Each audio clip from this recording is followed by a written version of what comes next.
Hey guys, welcome back to the Leon Gaming channel. This video is actually for the Laren for being able to win the 200 Battleforge on the raffle, which there will be one at the end of this video as well, with the rule applies into it. I actually went ahead and sent him the 200 Battleforge points, and he actually confirmed that he actually received it. After that, I bought him like a crystal feed. I did not record the aggressor, but I also bought him an aggressor, and I also helped him so much into the map so we can do the daily, so he can have a good time playing the game while I play the game and also test the game. Another thing is in here is that he was so grateful that he wanted to give me a booster the booster pack for free, but I told him no because I want him to actually finish his deck. Maybe after he finishes his deck he can help, but I'm just gonna give that away anyway. So majority is no. I also just he also told me that he had about a 35 minutes map to actually enter it, and he also have the one with the opening chest. So I decided to help him up with the quest to make it much easier for him. And I told him the Bat Harvest 2-man will be the best time because it can take like between 30 to 40 minutes to actually finish one only 2-mans, depending if you the type of deck you're both using. And at the same time, I'll be able to have open a bunch of chests inside the map. Basically we did one before this was with Sunbridge, and that was too quick to finish it. So then we did start doing this one because it has the whole minute and the duration for it. I actually going to be using my Sinner deck to actually help in here, because what's going to happen is that I'm going to fortify the defenses of the base that we have with launchers, and then after launchers I'm going to put some furnace flesh so that I'll be able to get some powers while everything is being installed in here, because at one point I need to head up to the boat very quickly. He does help me to put some defenses as well, which that's why I didn't went so crazy with the towers and such. After that I tried to put a good amount of minions and then start heading north and clear get to the boat so I can get all the money power wheels and then the monuments and such.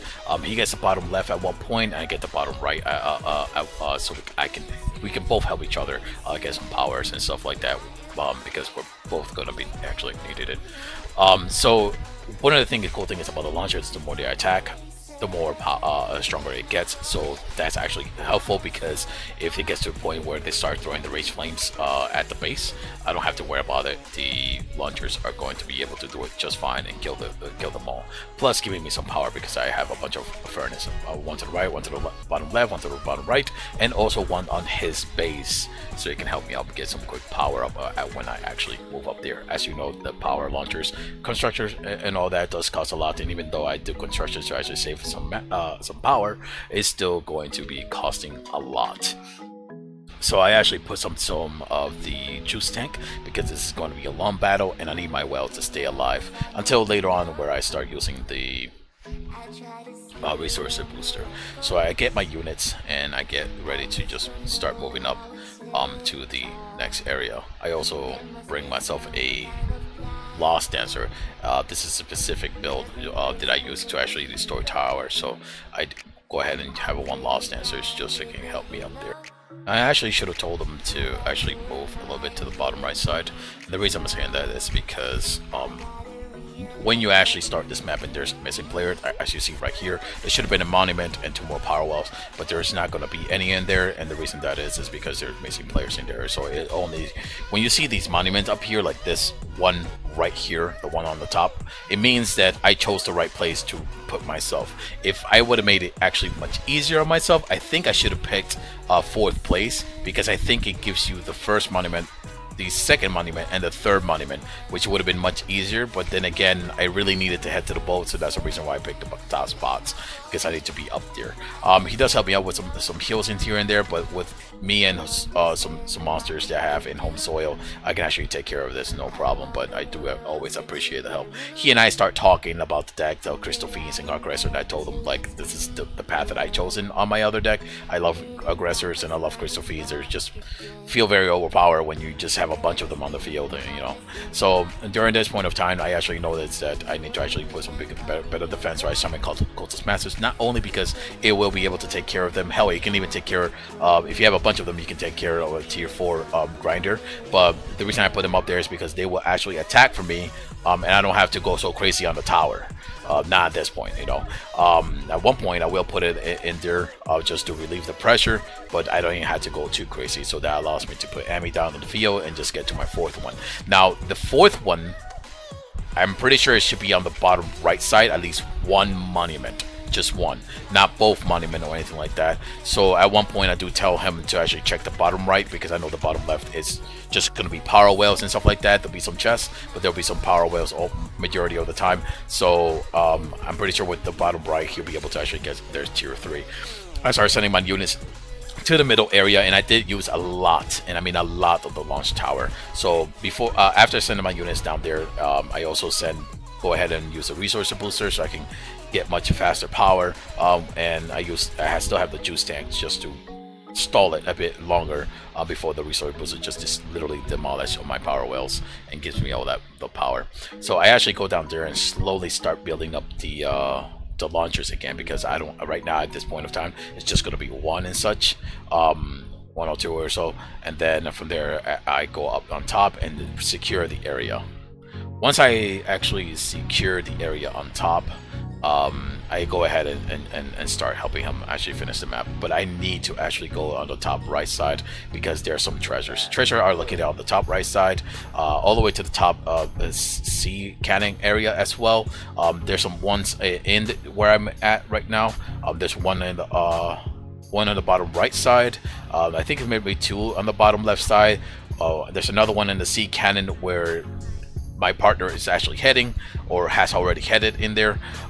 There's one in the middle of the next monument that he's actually heading, which is where he is at right now. And there's at least maybe one or two so when we get to the end and so on. So that's a lot of chests to be opening, which is great, because then we can just do this in 1 or 2 run. One here, maybe one 2-man or something like that, or just maybe close to one. I'm not sure. I'm not 100% sure, but it's around there. So as you see, there's one on the top right side. So I send my ships. People don't like using this, and I have no idea why. Well, okay, I got some idea why. It's slow. It's slow on getting the ability for the recycle. However, Armor Tower actually helps you a lot. I looked for the most efficient in the test server. I looked for the highest life that it can have, like upgrade life and so on, with the smallest cost to actually have the recycles. And the recycle is actually better if you have like 4 ships. The recycle is like 5 times better than using a power a regrowth and so on. And sometimes you don't need to use it all at once, but if there's like a big huge tough enemy or a group of enemy in RPV and stuff like that, the recycle for the ships, specifically the green ship affinity ships, they give you a lot of life, and it actually helps out. So I actually tell them that, you know, I think it is on the bottom right side. So I started checking, open up the chests, and then I start checking out the bottom right side, which I actually see that there is a monument and there's some power wells in there. Actually, if you actually look at in the base of he's actually running on a power well, even though he's actually getting some on the top left. That's not fast enough, so I do not take the power well. I just leave it for him to be able to take the power well, and then I actually destroy some of my resource boosters with juice tank, because I got enough power well to power already, and they're already being juiced out. I do forget to actually get the armor tower that I left on the base, but it's fine because the amount of recycles left in the ships will allow me to actually finish the run pretty quickly without any danger and so on. So I actually destroy this, and during this time he should have had 1, 2, 3. He should be on tier 3 right now, but he does actually comes in. He still has spells to play in and so as such. So when I actually get in closer to these guys, I actually lose Lost Evocation, and I'll use the red affinity one because it gets all my anything that is a 25-meter radius will have 50% more damage. So that's the reason why I picked the red Lost Evocation one. It summons a demon. It only has one on the field, but when you actually summon it next to the Lost Hole, every Lost Hole will have 50% more damage, and that's the reason why I picked that. He actually summons one of the cannon there to help out, and I told him it's like he's blocking the chest. Try to pick that up after, or I'll pick it up after you're done. So after I have finished everything around all the mobs and such, just in case I finished the left side, just in case he was coming, I was not sure if he was already summoning tier 3 or not. I started using the Lost Ship Spirit ability, and then I lose the Lost Invocation to do 50% more damage to be able to kill those 2 healers. Then I move to the left side. I do the same thing. I wait for the Lost Invocation, kill that, and then kill the end. If you guys wondering what it is to enter the Battleforge, it is going to be 200 more Battleforge point, and these are usually comes from my daily 150 that I get a daily, and the selling booster that gives me for 410 to 420. It's gonna be 200 for this one. All you have to do is subscribe to my channel, comment below that you're entering the raffle, just like you saw in the previous beginning of the video of that person commenting. You're entering the raffle for 200. If you are the only one, again, it's going to be you automatically winning. If there's 2 players, I will roll a d20 between the 1 to 10 repeating numbers, and whoever it lands on is going to be the winner for the 200 Battleforge point. So again, I hope you guys enjoyed this video. I'm going to move to the next one, and I'll see you around.